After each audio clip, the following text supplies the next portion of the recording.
Oke, kita akan mulaikan proses instalasi project untuk otorisasi dan autentikasi. Pertama-tama kita akan buat dulu terlebih dahulu folder kerja kita. Kita buatkan folder kerja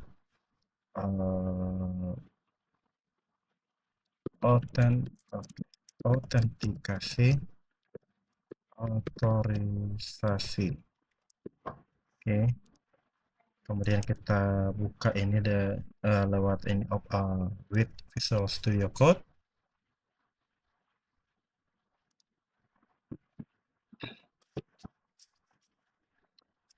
Nah, yang pertama kali yang dilakukan ini shortcutnya Ctrl tilde, atau teman-teman bisa lewat tanggal J atau Ctrl J. Ini saya Ctrl J, tapi teman-teman harus perhatikan lagi sesuai dengan shortcut yang diberikan dari Visual Studio Code. Jadi kalau misalnya di sini di tempat saya itu Ctrl J. Oke. Pastikan Node.js-nya sudah terinstall. Oke, di tempat saya sini versinya versi 22.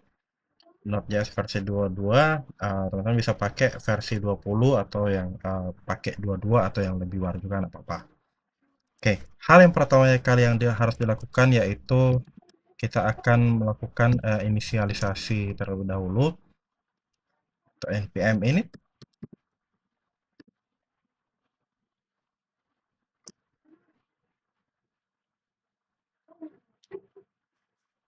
Oke, package name-nya saya tetap gunakan autentikasi dan otorisasi. Versinya tetap 1, deskripsinya praktikum autentikasi dan otorisasi. Entry point-nya terserah teman-teman bisa memakai index.js atau main.js, bergantung dari nama file yang terserah yang teman-teman mau pakai. Kalau di sini saya mau pakai index.js.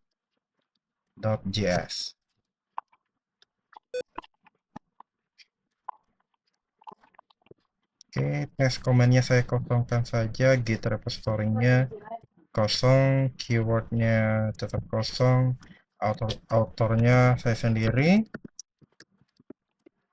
Nanti teman-teman menyesuaikan dengan nama masing-masing. License-nya biar saja pakai default. Oke. Yes. Sudah. Nah, hal yang pertama kali yang kita ketika akan membuat server, tentu kita harus menentukan library server yang mana yang kita gunakan. Dalam hal ini kita akan menggunakan library Express.com. Ada banyak sebenarnya untuk library untuk server. Biasa yang cukup populer itu Express.js, ini karena untuk simplicity-nya. Ada juga nestjs.com, tapi ini untuk advance karena ini sudah object oriented. Ada juga Next.js kalau ini kalau teman-teman yang pengen membangun aplikasi server dan backend front end-nya itu menjadi satu atau namanya monolithic, aplikasi monolithic. Ada Next, kemudian ada juga kalau menggunakan Vue.js itu ada Nuxt. Yes.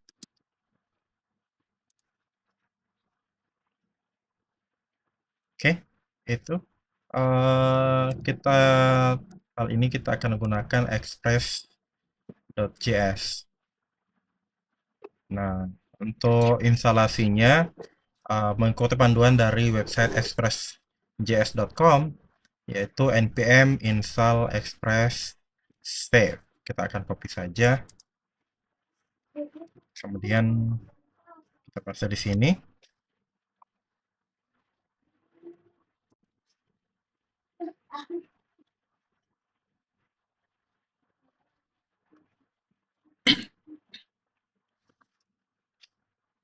Oke, kita akan tunggu. Oke, nah aplikasi Express.js sudah terinstall. Teman-teman bisa perhatikan di bagian sini. Dependensinya sudah ada Express.js. Nah, karena di sini kita sudah ditentukan main untuk yang aplikasi script yang pertama kali dijalankan yaitu index.js, maka kita akan buat satu file. Klik di luar saja dulu, satu file yang namanya index.js. Index.js. Nah, seperti itu. Nah, untuk struktur file atau struktur kode ya, kode pemrograman yang menggunakan Express, kita akan menggunakan saja yang defaultnya yang di sini. Kita akan copy saja. Oke, seperti ini. Jadi yang pertama kita akan require atau membutuhkan library namanya Express, dan semua package library Express itu disimpan dalam satu variabel yang namanya Express. Nah, di dalam variabel Express ini kita sebenarnya merupakan satu kelas yang kita bisa panggil dalam bentuk ini function ya, Express. Jadi berarti kita akan melakukan pemanggilan package Express dan disimpan dalam variabel app. Kemudian kita akan juga mendeklarasikan port mana yang kita akan gunakan dalam menjalankan aplikasi server ini.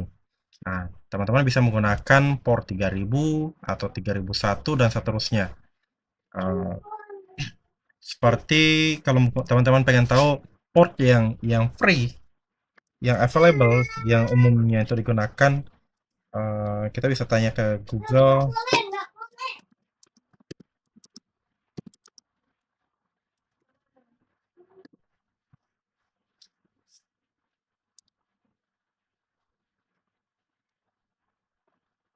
Atau oke, itu sebentar. Kita menggunakan chat GPT saja biar langsung.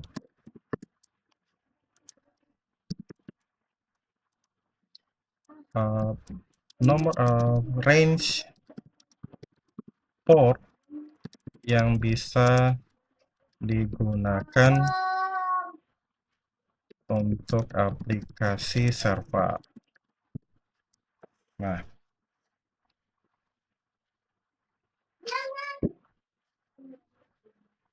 Nah, biasanya yang digunakan untuk layanan HTTP untuk default yang servernya itu 80, sedangkan HTTPS itu 443, SSH 22, kemudian FTP itu 21. Nah, ini yang merupakan port yang umum ya, yang umum digunakan itu range-nya dari 0 sampai dengan 1023. Nah, port ini itu biasanya sudah dideklarasikan di operating system. Jadi tidak disarankan untuk digunakan aplikasi server yang custom. Dalam hal ini Express.js. Nah, register port yang sudah digunakan itu biasanya kan 1024 sampai 49.000. Ini umum digunakan aplikasi yang terdaftar secara resmi, misalnya Postgre. Nah, di dalam range-nya ini juga kita bisa gunakan range port ini. Jadi dari 1024 sampai dengan 49.151. Nah, ini kalau ini untuk klien ya, dalam hal ini umumnya yang biasa dipakai untuk aplikasi Express itu sebenarnya bukan cuma Express saja ya. Kalau teman-teman juga mau pakai juga misalnya tadi pakai Nest atau Next.js atau Nuxt.js, itu biasanya sering di range dari 3000. Kita mau pakai 3000 atau 3001 itu bisa, teman-teman bisa pakai yang itu. Nah, kalau di dalam hal ini kita akan pakai saja port 3000. Oke, ini ya dalam contoh ini itu sudah diberikan ini ya, satu contoh atau router yang untuk ketika akan mengakses aplikasi, kita diarahkan dalam path apa saja. Nah, untuk mengakses ini, teman-teman kalau dalam hal ini bisa diakses menggunakan browser karena dia tidak dia desain dalam berupa string. Itu teman-teman bisa pakai misalnya. Oke, kita belum jalankan ya.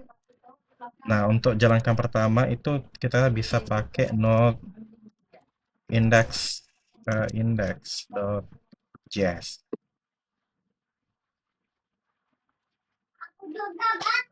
Oh, sorry. Ini kebetulan saya belum save ya. Kita ulang lagi. Index.js. Oke, sementara jalan kita akan menunggu sampai. Oke.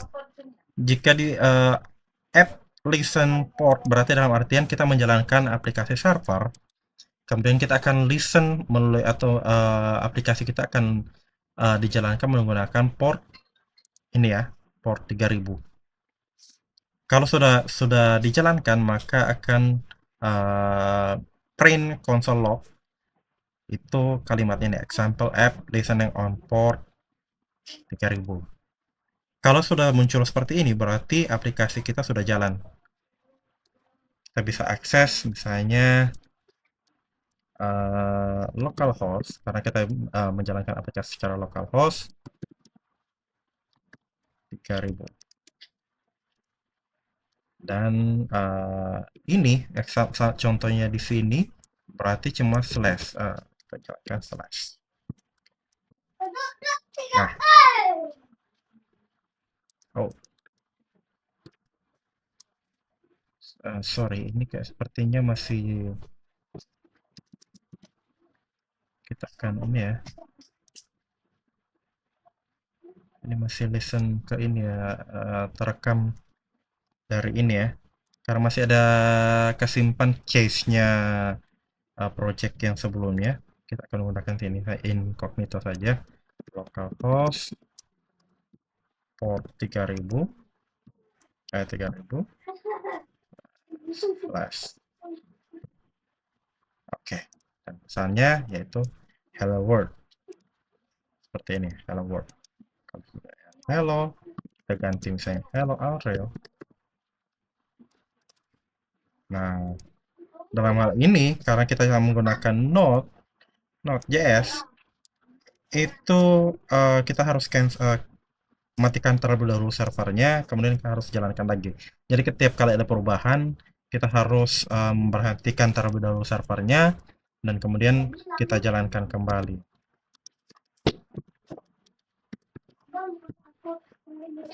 Oke, sudah listen. Kita akan refresh kembali. Oke, ini sudah berubah seperti itu. Nah, biasanya kalau untuk testing, karena kita akan menggunakan bukan apa ya, menampilkan halaman HTML. Jadi server yang kita akan bangun ini, kita akan membangun server API server. Jadi yang dikembalikan itu bukan dalam bentuk teks HTML, tapi berupa file JSON atau struktur JavaScript Object Notation.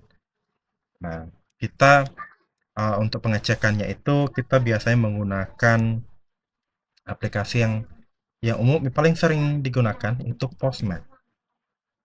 Teman-teman bisa download dan install aplikasi Postman.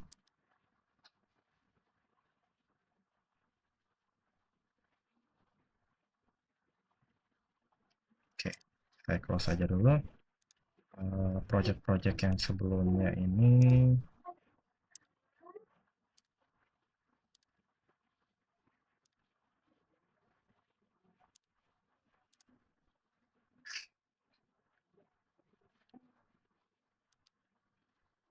Oke, kita akan buat satu request. Untuk cara penggunaan Postman ini sendiri nanti teman-teman bisa searching atau googling di ini ya, di apa, coba cari tutorial di YouTube ya. Saya rasa cukup banyak tutorial untuk apa ya, penggunaan ini Postman. Nah, kita akan menggunakan saya kasih nama tes. Nah, http localhost portnya 3000 dan ini slash sama seperti proyek kita.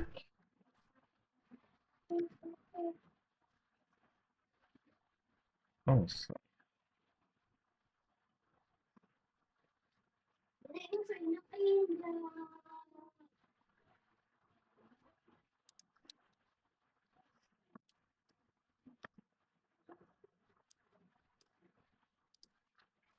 sekali lagi kita menggunakan Postman dan kemudian kita akan membuka uh, Postman Postman-nya dan buat satu request ya. Misalnya contoh ini kita ini siapa aja dulu. Kemudian kita akan namakan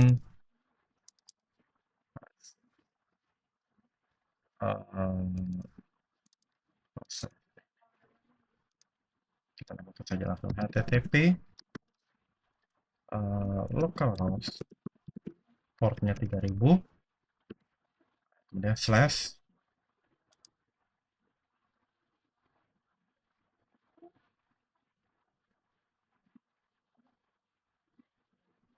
sama seperti project yang kita jalankan ini kita akan melakukan pengetesan kemudian kita send. Nah, karena kita di sini dalam hal ini send-nya itu kalau kita hanya menggunakan REST kemudian send itu berarti kita menggunakan nah contohnya di sini dia menggunakan send text HTML.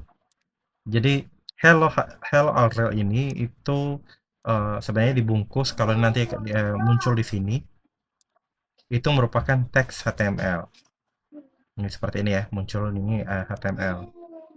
Kita biasanya nanti pakai yang ini ya, JSON. Kalau untuk responnya JSON, itu kita kembalikan seperti ini.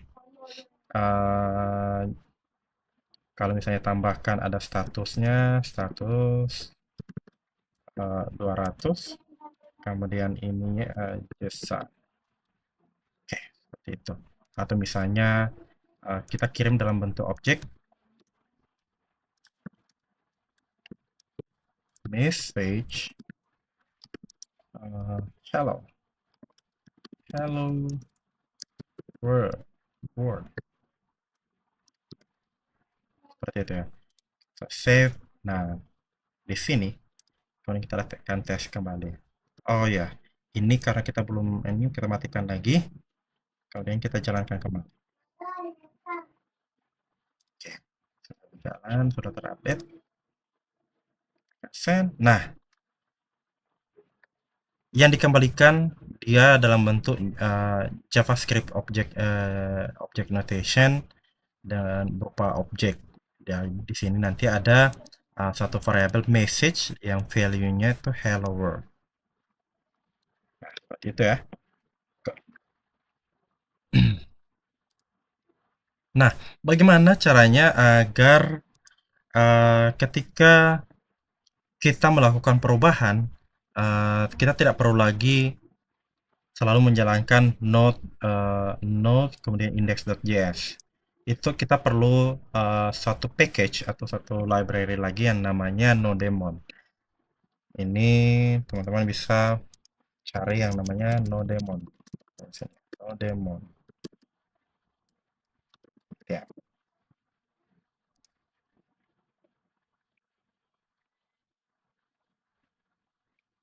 Aplikasi ini. Jadi teman-teman bisa kita stop aja dulu. Pastikan npm seperti ini ya. Di sini teman-teman mau pakai kalau ini kita install secara global atau hanya kita install secara dependensi atau cuma di dalam project ini. Nah, saya mau install aplikasi Nodemon ini hanya dalam project ini saja, bukan secara global.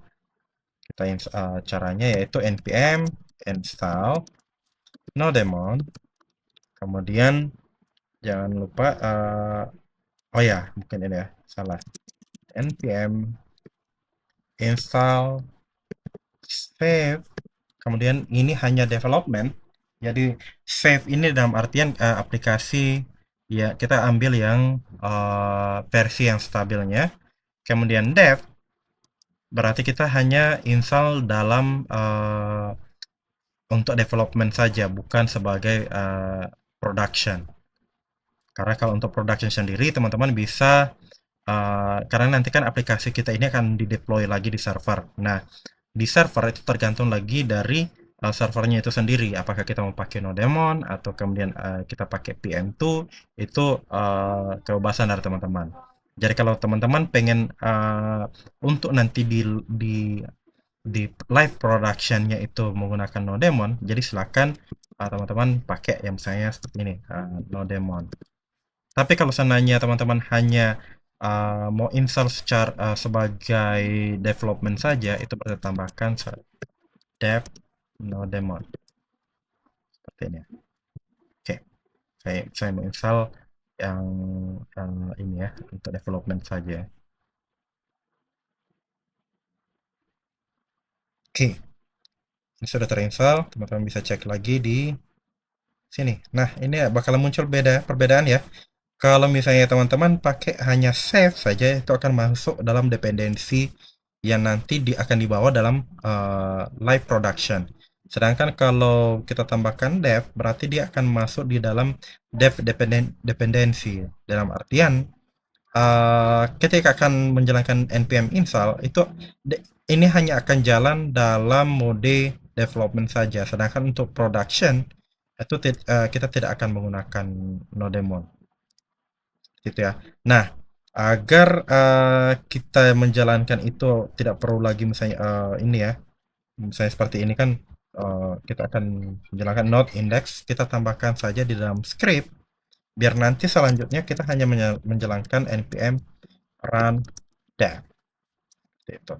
Kita tambahkan satu script di sini namanya dev.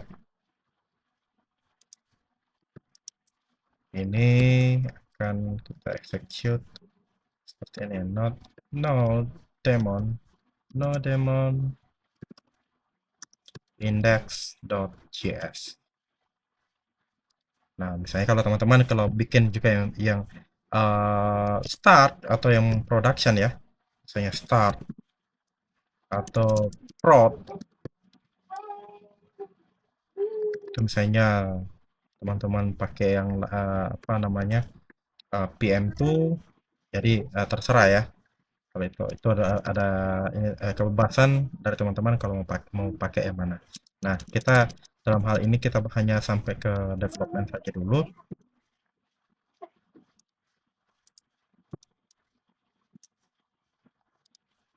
Oke, kita simpan dulu.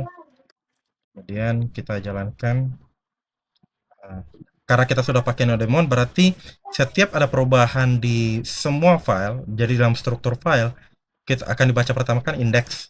Kalau seandainya nanti ada file yang referensi, itu tetap akan dieksekusi dan dia akan ini ya dibaca lewat Nodemon ini. Dan nanti kita tidak perlu lagi melakukan stop server kemudian kita restart server lagi. Jadi hanya satu kali saja kita akan jalankan, yaitu menggunakan perintah npm run dev.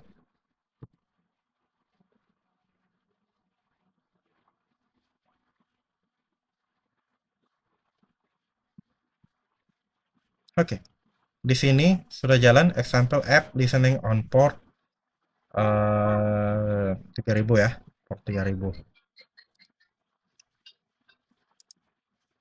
Nah, project kita memerlukan database.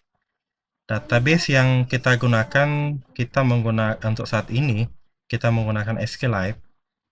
Pertimbangannya teman-teman yang mungkin secara ini ya memori laptopnya atau memorinya yang minim, itu dengan SQLite tidak perlu lagi tambahan untuk menginstal aplikasi lain.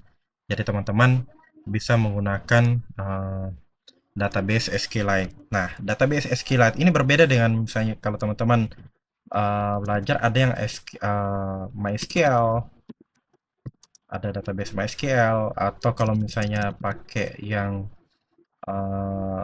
NoSQL, not only SQL, itu bisa pakai MongoDB. Nah, kalau yang SQL sendiri bisa pakai MySQL, kemudian atau pakai Postgre,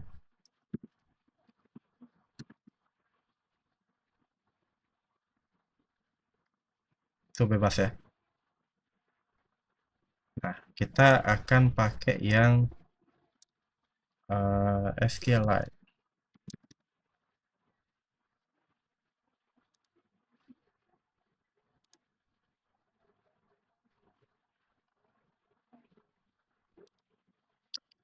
Nah, kita akan menggunakan ORM atau Object Relational Mapping. Ini sebenarnya optional untuk membantu kita dalam mengelola database. Nah, sebenarnya bisa teman-teman bisa langsung menggunakan database atau SQLite. SQLite.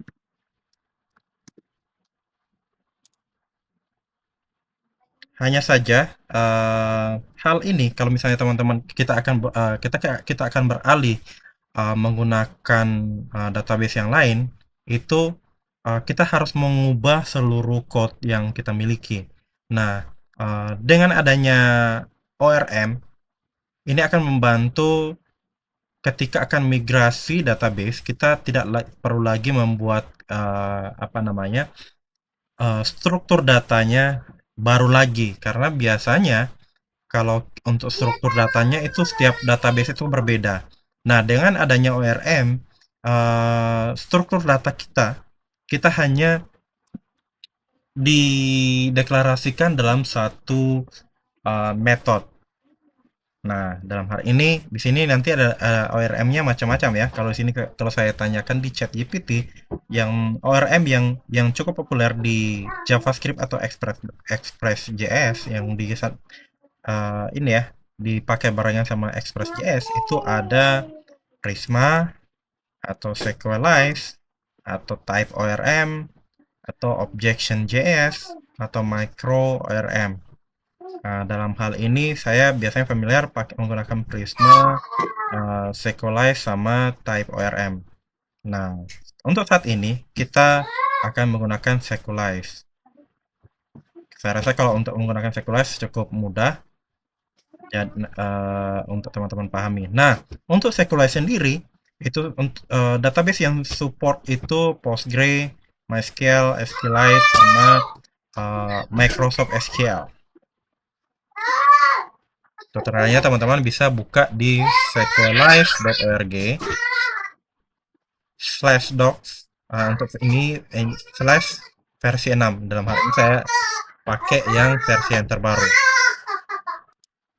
Nah, di sini tutorialnya bisa teman-teman baca di sini. Nah, kalau untuk tahap pertama, kalau ini kan sebenarnya quick example. Nah, kita akan mulai saja di bagian start. Untuk tahap pertama yaitu kita harus menginstal library dari Sequelize. Itu dengan cara ini ya, npm install save Sequelize. Kita akan copy saja. Kita pasang di project kita. Kita buka satu tab aja. Kita paste di sini Sequelize.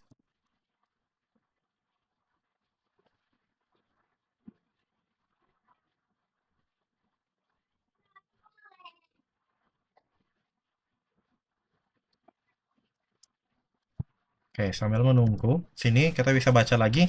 Selain dari Sequelize, nah kemudian kita akan menginstal library yang diperlukan. Dalam hal ini database yang kita pakai kan ada SQLite 3. Jadi kita harus install juga SQLite-nya. Kita copy saja. Oke, ini sudah selesai untuk instalasi Sequelize. Teman-teman bisa cek kembali. Nah, ini sudah muncul. Oke, kita install SQLite 3. Nah, SQLite 3-nya sudah terinstall. Lanjut kita lihat kembali di materinya. tutorialnya ya.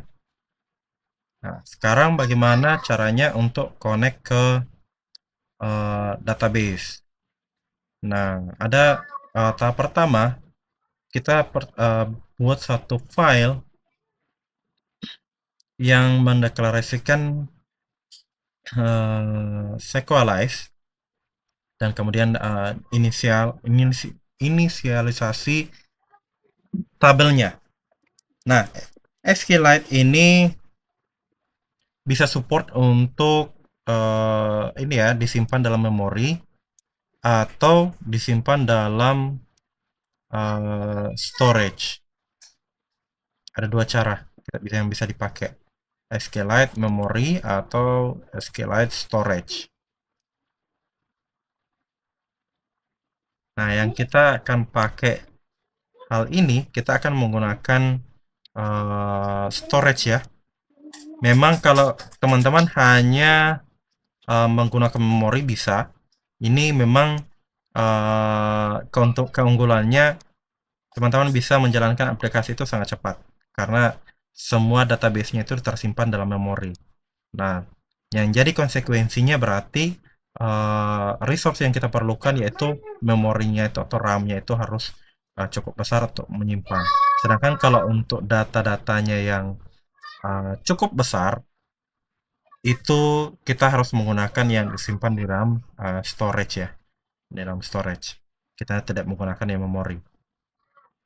Nah, kalau yang untuk menggunakan memori nanti akan dibahas selanjutnya. Biasanya untuk kalau kita gunakan contoh ya untuk disimpan yang hanya temporer.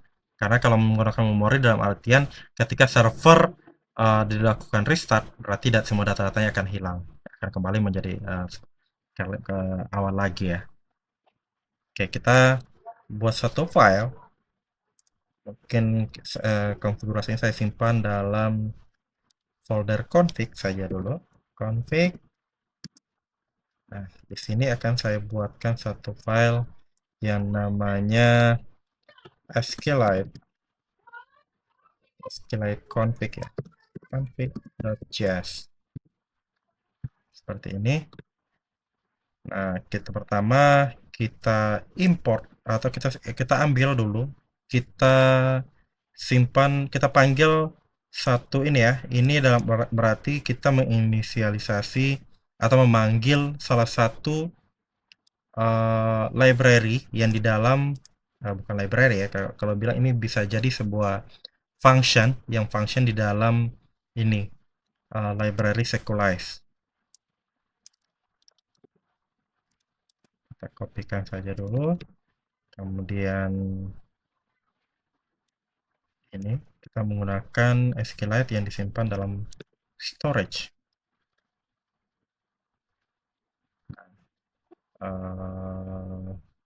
New SQLite, kemudian storage. Ini menggunakan SQLite, kemudian nah database-nya saya mau simpan dalam satu folder.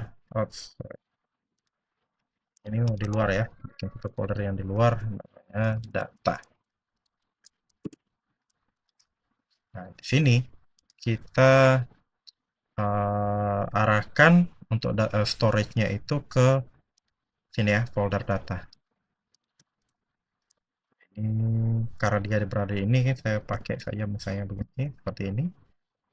Data slash database.sqlite.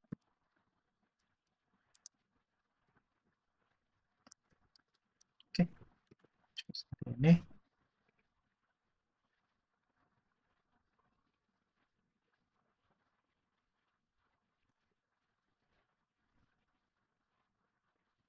Ini kita coba SQLite new SQLite.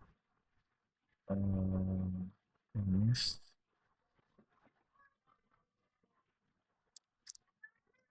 oke, ini kita akan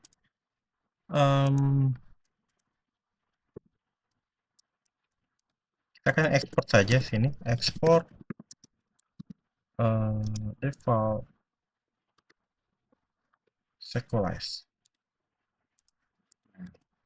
seperti ini ya. Kemudian Sequelize-nya ini kita akan import di sini ya. Kita akan atau kita deklarasikan di sini Sequelize. Oh ya,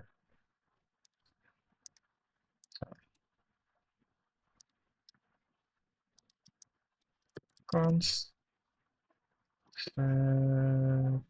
sequelize sequelize.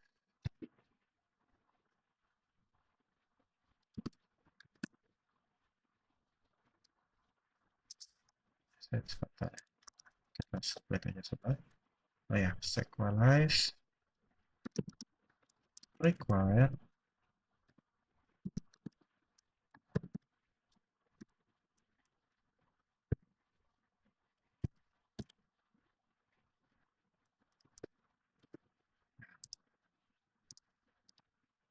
kita referensikan dengan file SQLite config ini ya. Nah, sekarang selanjutnya yaitu kita menjalankan sebentar kita kembali sih. Ya, di sini masih error. Oh ya, ini crash di require. Oke, kita cek lagi dulu. Oh ya, kita salah. Untuk ini bukan ini modul export sama dengan Sequelize. Oke, save.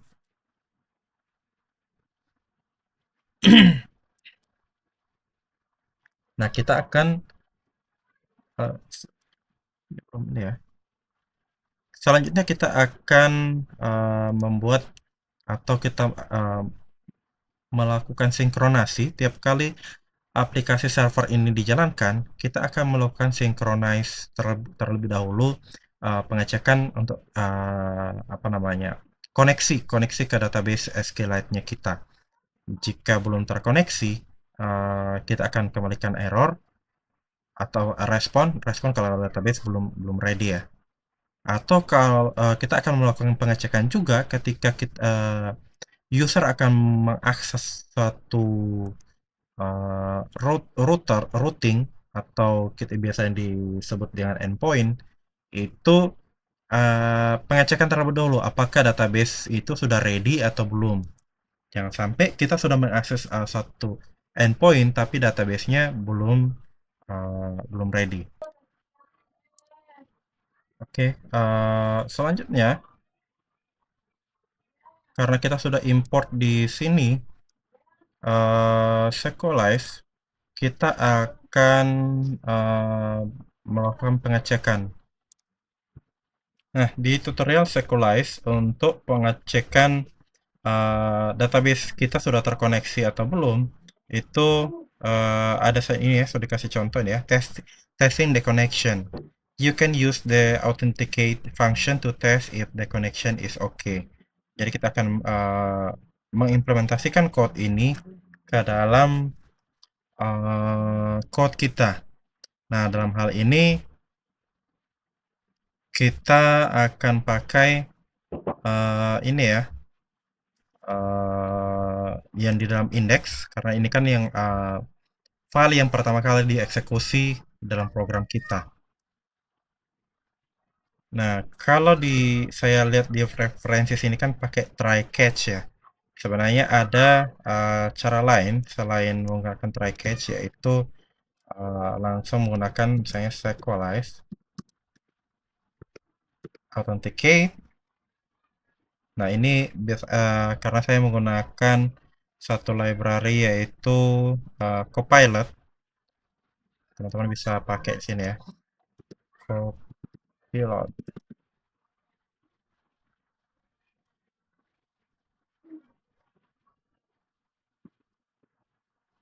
Oke, GitHub Copilot ini kalau untuk saat ini memang saya masih pakai yang free.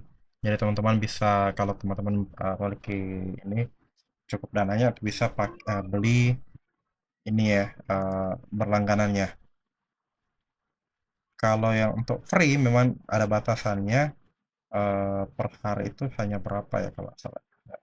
Kalian bisa cek di sini ya. GitHub Copilot pricing.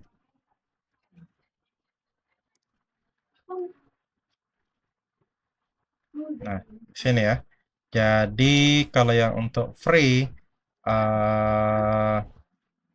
dia hanya 2000 ya, 2000 CI/CD per minute per month. Kemudian package-nya itu 500 megabyte. Ada issue. Ini ada batasan-batasannya sini ya. Oke, seperti itu. Kembali lagi ke projectnya kita. Authenticate. Kemudian ada then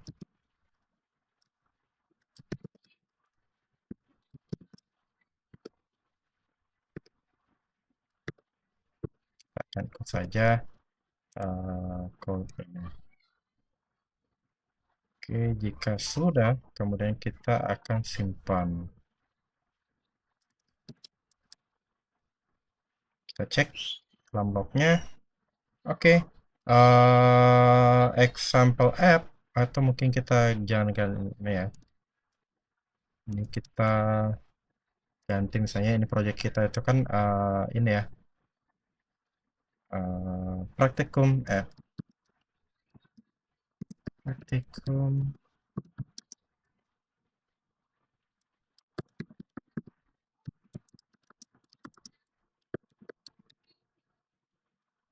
sih. Oke, seperti itu saja. Kemudian sini connection to SQLite database has been established successful. Kalau misalnya error, dia akan muncul sini. Ubah saja. Praktikum autentikasi dan otorisasi app listening on port 3000. Kemudian execute default ini ya hanya execute ini ya pengecekan kalau database-nya sudah terconnect. Kemudian connection to the SQLite database has been established successful. Berarti database kita sudah terkoneksi.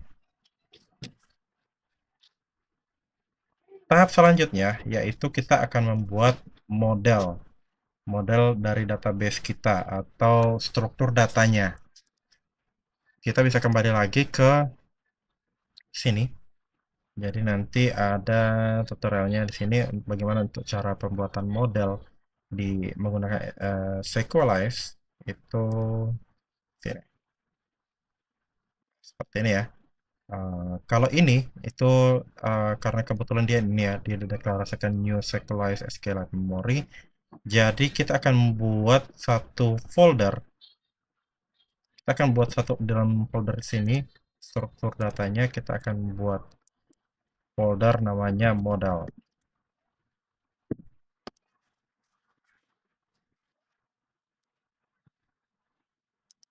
Nah, kita akan buat satu folder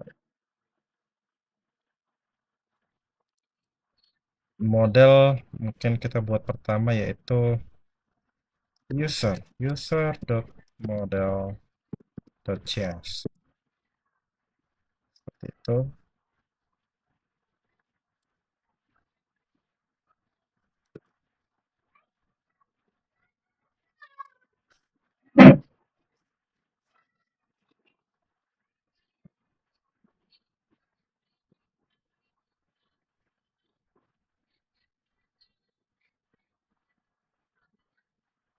Kalau di sini di database contohnya ini kita akan menggunakan kita akan import lagi modul ini ya Sequelize. Kita akan menggunakan function Sequelize, data type, atau kemudian model. Kemudian ini kita akan ini dalam bentuk ini ya contoh yang ada di sini menggunakan kelas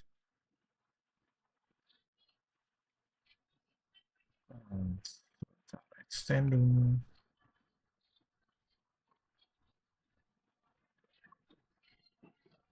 Oh iya iya.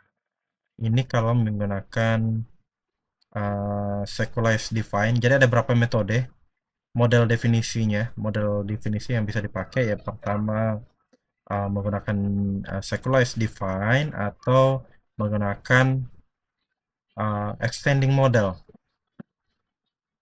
Jika menggunakan sequelize define, jadi contohnya seperti ini. Kita akan import dua ini ya, dua model ini. Kemudian ini untuk koneksinya. Nah, karena kita sudah ada di koneksinya itu, yaitu SQLite ini ya, SQLite config. Jadi kita hanya import saja di sini. Kita constant sequelize config seperti itu. Nah, kemudian constant user ini sebagai model kita atau suatu tabel. Oke, kita copy saja dulu, nanti kita modifikasi seperti ini. Jadi kita akan menggunakan user. Sebentar. Oke, sudah betul.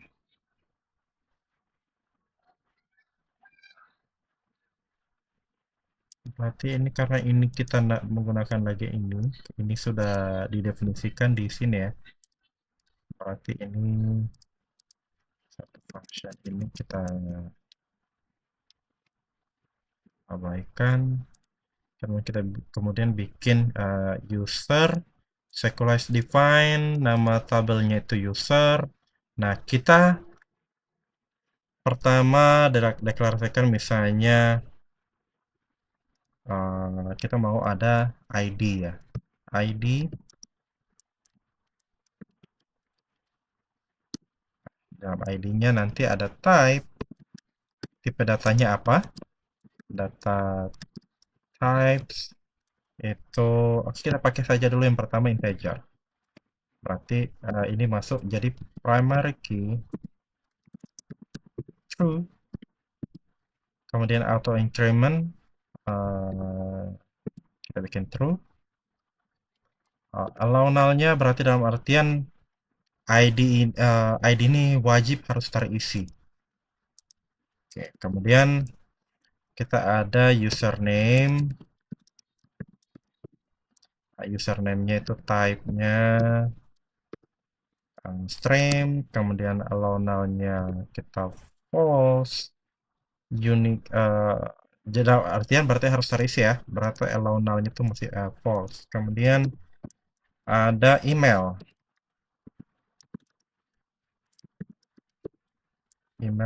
type-nya string, allow null-nya false, kemudian unique true, berarti dalam artian satu email hanya bisa diregistrasikan satu kali. Tidak boleh ada email yang double dalam database kita. Email, kemudian ada password.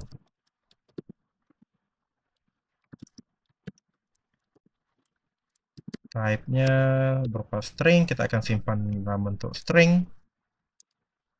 Kemudian ada satu lagi, role. Nah, role ini dipakai nanti untuk otorisasi. Jadi dalam aplikasi kita akan bagi mana API yang hanya bisa diakses oleh admin atau API yang hanya bisa diakses oleh user. Admin pun tidak bisa mengakses itu API tersebut, atau aplikasi atau endpoint API yang bisa diakses secara global. Jadi user yang tidak terregister pun bisa mengakses atau ke API tersebut. Kita bagi role-nya itu ada type-nya berupa enum. Enum ini berarti pilihan ya, optional yang kita sudah deklarasikan terlebih dahulu, yaitu admin, user, kalau seandainya teman-teman mau bagi juga ada tambahan apa namanya role yang lain, misalnya web ini tamu, berarti kalau guest ini tanpa sebenarnya ini ya, guest ini tanpa harus nggak harus terinstall juga. Jadi kita pakai aja dulu yang ini ya, admin, user, atau tambah ada satu misalnya kalau ada super admin, super user, atau super admin. Ini sama aja. Nah, kalau dalam contoh project ini kita hanya pakai satu aja, dua saja, yaitu admin dan user. Allow null-nya false, default value-nya itu berarti kalau dari pendaftar registernya itu tidak menyertakan role-nya apa, dia akan diisi secara otomatis dengan nilai user. Seperti itu. Ya, kita simpan saja dan kita ekspor modul. Ekspor user. Oke, simpan.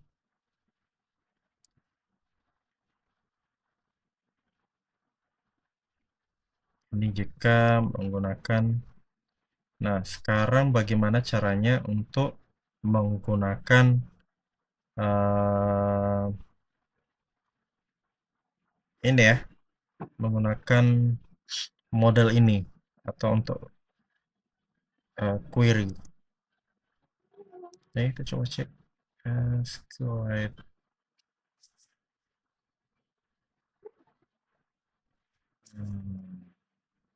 Wait, sequencing Fox true. Ini kalau seandainya kita ini ya, tiap kali jalankan dia akan generate seperti baru lagi gitu. Kita pakai ini ya. Oke, querying basic.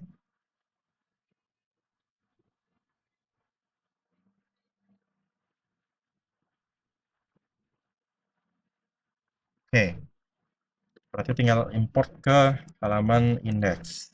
Nah, kita akan buat sebuah endpoint. Jadi pertama kita bukan bikin endpoint registrasi. Registrasi app, metodenya itu berupa post. Ini nanti endpointnya namanya slash register. Register.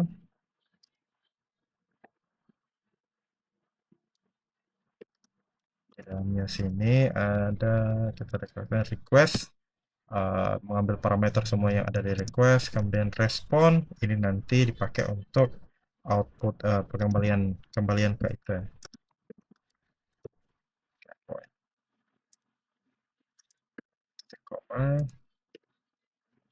Nah, pertama kita akan menangkap semua konstan yang kita deklarasikan. Nah, pertama ada berapa ini ya? Berapa metode yang bisa dipakai? Pertama kita misalnya isi semua data yang dikirimkan dari body itu kita simpan dalam variabel misalnya new user, misalnya request body. Nah, berarti kalau misalnya kita mau menangkap di dalam user ada misalnya contohnya user berarti role. Atau kalau kita mau pilih opsi lain, kita langsung menangkap isi datanya disimpan dalam satu variabel. Kalau ini kan kita simpan semua kemas dalam satu variabel. Tapi di dalam variabel ini itu berupa berisi objek yang nanti di dalamnya itu ini saya kirim sebelah ya. Di dalamnya itu akan berisi username, kemudian email, password dan role. Jadi kalau ini kan berarti kalau ketika kita akan mengambil nilai username berarti kita harus memanggil misalnya seperti ini. Ini user dot username seperti itu. Atau kita bisa deklarasikan menggunakan kita mengambil isi nilainya, itu kita pakai ini ya, kurung kurawal, yang tanda kurung kurawal, kemudian kita ambil isi dari body. Misalnya kalau kita mau ambil itu ada username,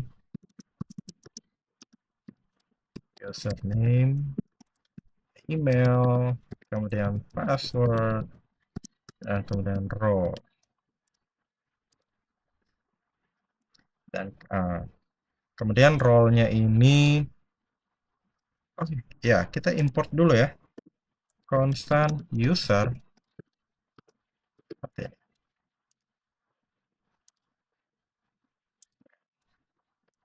ambil yang model user. Berarti kemudian setelah usernya ini sudah ditangkap dari body, itu kita simpan ke dalam database. Ini kita bungkus dengan try catch. Berarti kalau kita akan tangkap, jika error itu akan kita kembalikan respon yang berbeda misalnya. Oke, user, kalau di sini kita akan menggunakan wait user create, atau mungkin kita simpan dalam ini saja, constant await. Oh, sorry, ini berarti kita tambahkan asynchronous, karena kita akan menggunakan await user dot create,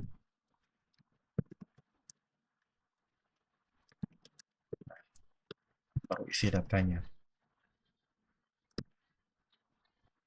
Kalau teman-teman bisa ini disimpan dalam ini ya, bentuk ini, berarti username kita akan buat langsung saja semua, username, email, kemudian password, kemudian role.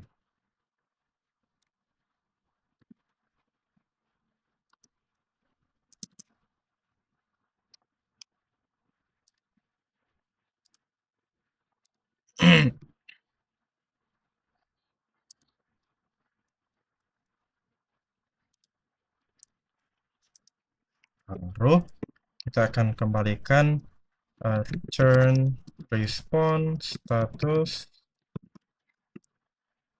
201. Oh, sorry.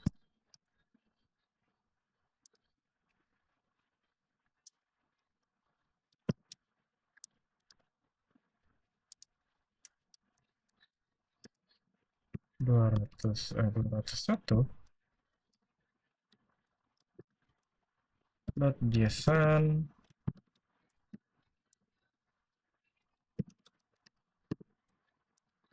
message user berhasil dibuat.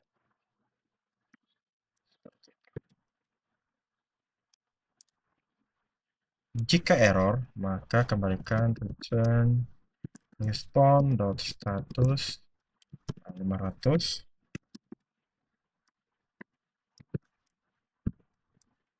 Oke, kalau teman-teman pengen tahu apa saja respon code,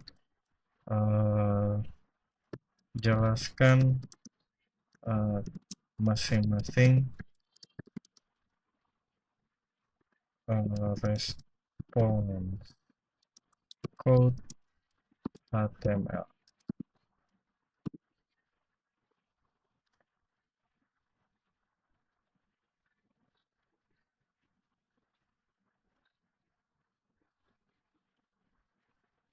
Oke, kalau 200 berarti sukses ya. Semua proses sukses itu 201, 202 itu sebagai tanda proses sukses. Nah, kalau untuk yang get biasanya itu respon code-nya 200, sedangkan kalau post berarti dalam artian kita menyimpan sesuatu, berarti respon code-nya itu rata-rata di 201. Nah, jika terjadi error, itu kita bisa kembalikan respon code-nya itu dari 300 atau 400. Kalau 400 berarti dalam artian ada kesalahan penginputan dari sisi klien.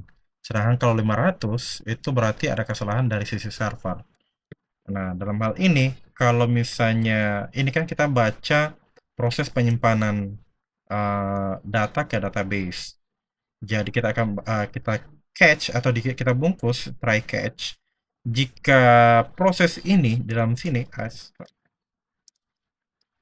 proses yang dalam kurung kurawal ini yang di try terjadi error, maka kita akan kembalikan pesan errornya di sini. Jadi statusnya 500 berarti kesalahannya terjadi di server. Kemudian JSON isinya message terjadi kesalahan saat membuat user. Nah, untuk errornya sendiri itu tidak perlu dikembalikan ke user karena ini agak berisiko ya, karena biasanya respon error itu agak sensitif isi datanya. Jadi bisa berupa isi pad-nya, pad dari server kita. Jadi itu hal pesan-pesan itu tidak harus dipublish ke user. Nah, mungkin kita akan tangkapnya kita sini ya. Berarti di sini saja console log error membuat user dan error.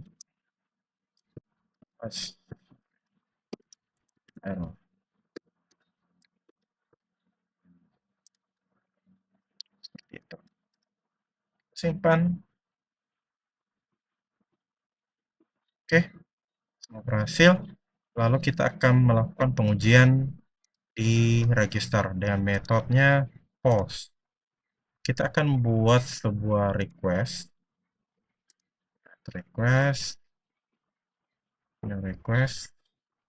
yang namanya register user. Nah, kita pilih metodenya di sini ada get, post, put, patch, delete, head, option. Nah, kita tadi di sini kita pakai menggunakan post, berarti kita juga harus menggunakan sini post.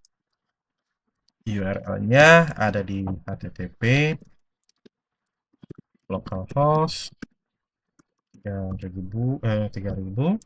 kemudian register sesuai dengan sini ya, register. Nah, kemudian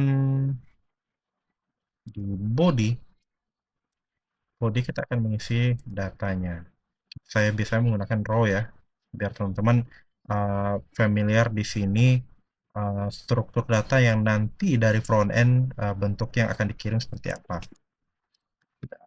Kita menggunakan JavaScript Object Notation atau JSON. Nah, yang dikirim kalau di sini kan teman-teman lihat ada username, email, password. Ini variabel yang harus dikirim dari front end. Kita akan buat username, misalnya nama saya aja ya.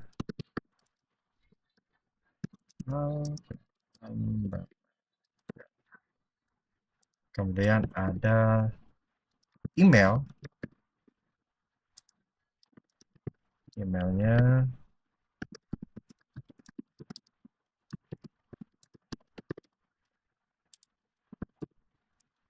dan password ini berupa password yang belum dienkripsi ya. Nanti kita akan belajar selanjutnya bagaimana untuk enkripsi password. Oke, 1 2 3 4 5 6. Oke, passwordnya gitu aja, gampang ditebak. Kemudian role-nya saya memilih admin. Nah, kemudian kita tinggal send ke server, apakah akan berhasil atau oke, ini sepertinya terjadi kesalahan.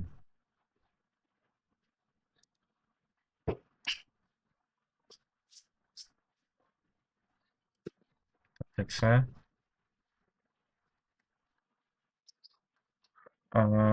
Ini pesannya cannot destructor property username of request body as it is undefined.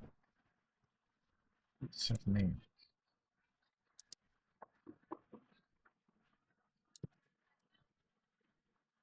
Sudah ada username, email, password. Oh, sepertinya database-nya kita belum ini ya, belum terkoneksi atau belum dibuat file ininya, SQLite-nya.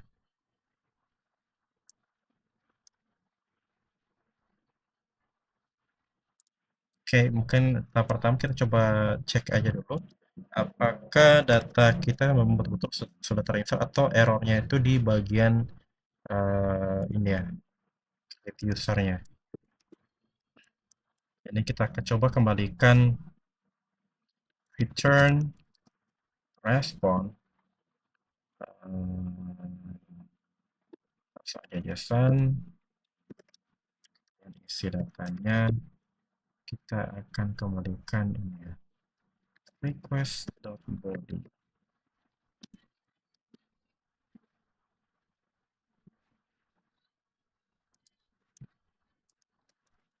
request.body.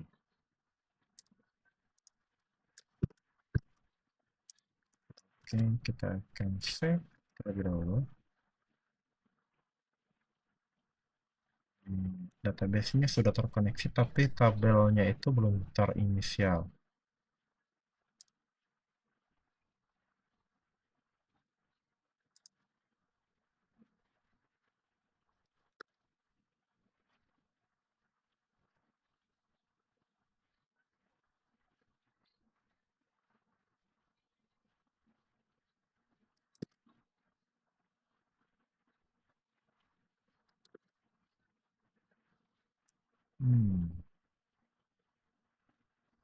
Kan destructor property username.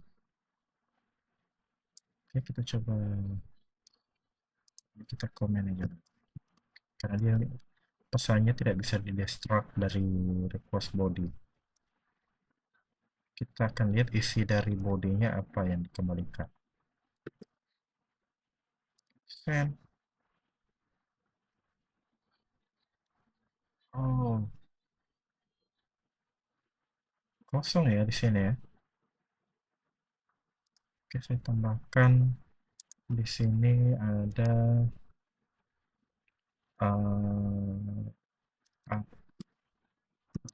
bukan application tapi content type application JSON. Oke, baru saya send.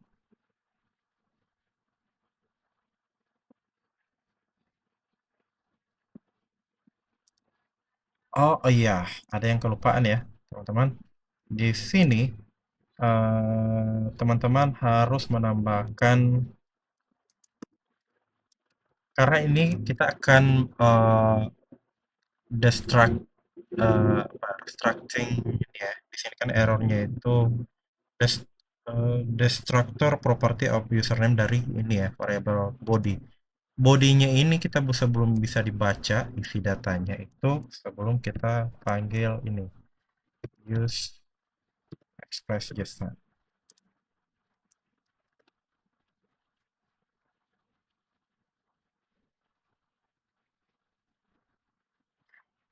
Ini kita akan cek kembali.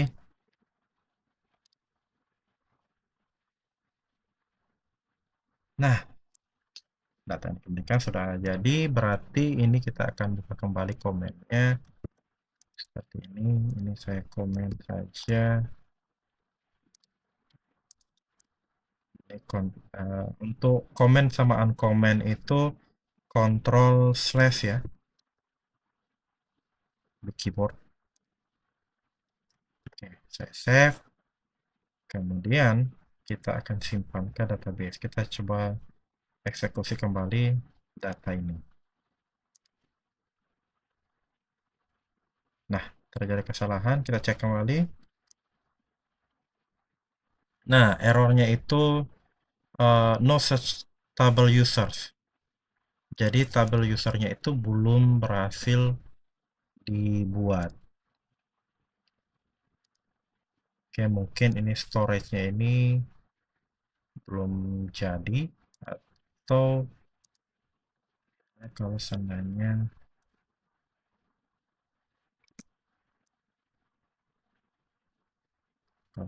saya bikin begini.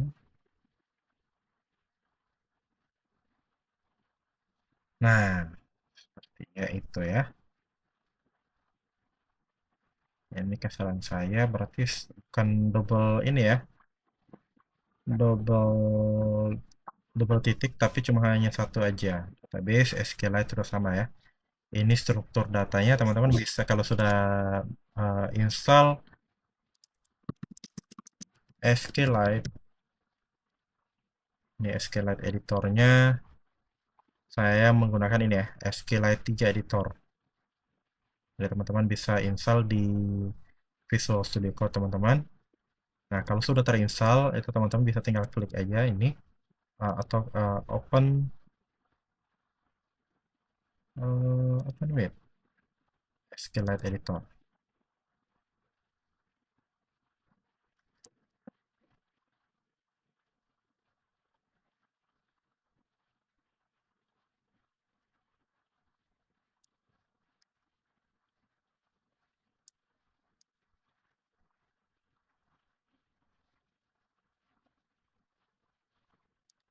Ya. Atau teman-teman juga bisa menggunakan ini ya, ada saat install SQLite editor. Ini ya, menggunakan SQLite Studio. Di sini saya sudah terinstall SQLite Studio.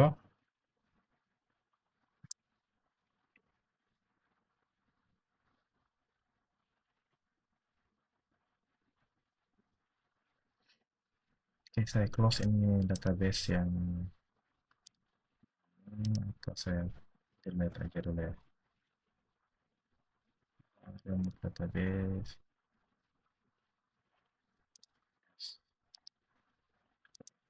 From list.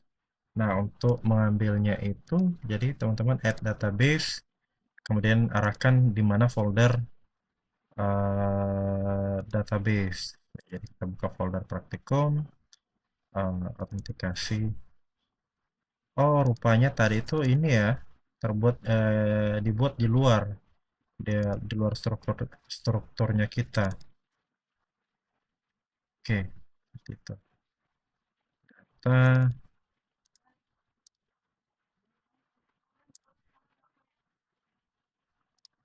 nah di sini coba show tabel, rupanya belum ini ya, belum ada tabel sama sekali. Nah, kita coba akan eksekusi kembali ini.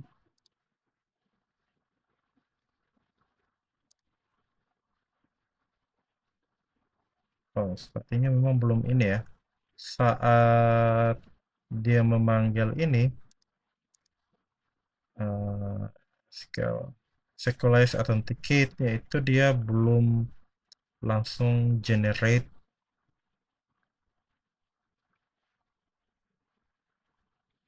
tabelnya.